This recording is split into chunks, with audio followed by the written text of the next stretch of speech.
ekipa, pozdrav svima, Luka ovdje i dobrodošli u još jedan video u kojem radimo recenziju drona. Da budem precizniji, riječ je o Saimi X8C Venture.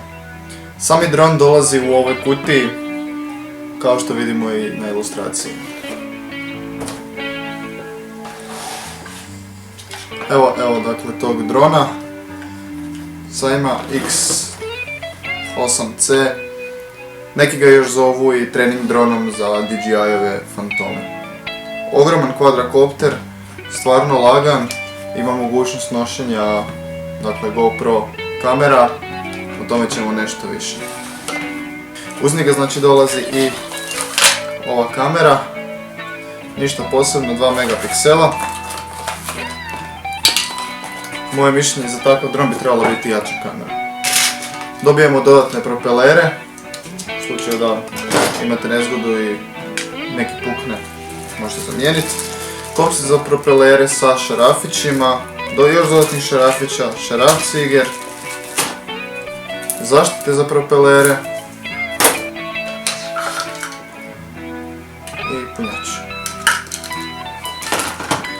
Da pređemo na ono najbitnije. Upravlja se putem ovog daljinskog upravljača koji, kad ga primite u ruke, stvarno lijepo leži. Da prođemo kroz neke osnovne mogućnosti, standardno dizanje, spuštanje, rotacija, znači lijevo, desno, naprijed, nazad, tipke za fino podešavanje u slučaju da dron ne leti kako se spada, gornja tipka za mijenjanje moda, pošto ima dva načina letenja.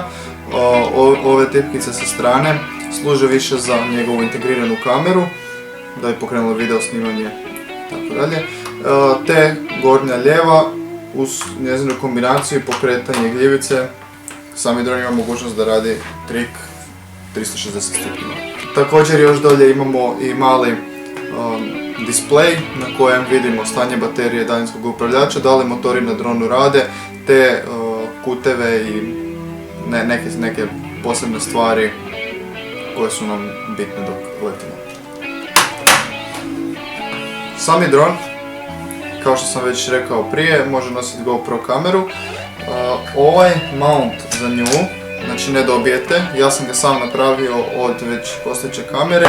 Uz tu promjenu dodao sam još i gumice između propelera i kopčica koje drže propelere, te na taj način smanjio vibracije na snimkama. Znači sa zadnje strane drona imamo vratašca, kao i na DJI-ovim dronovima, u kojima unutra se nalazi baterija.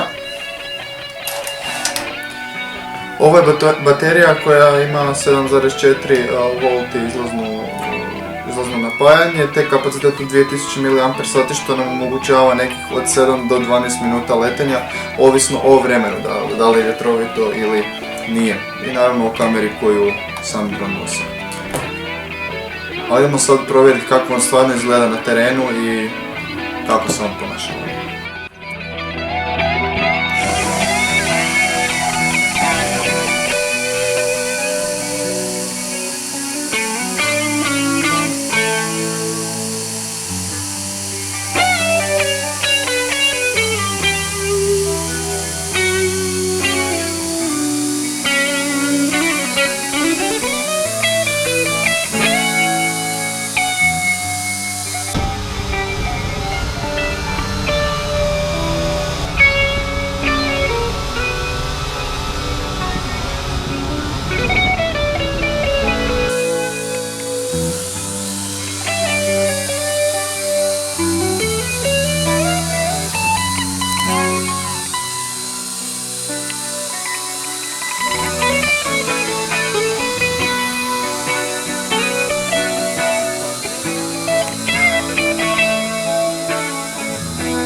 I evo nas nazad u studiju. Moje mišljenje je da ovaj dron stvarno se može nositi s izazovima koje postavimo pred njega. Osobno sviđa mi se, mogu iskoristiti njegove snimke.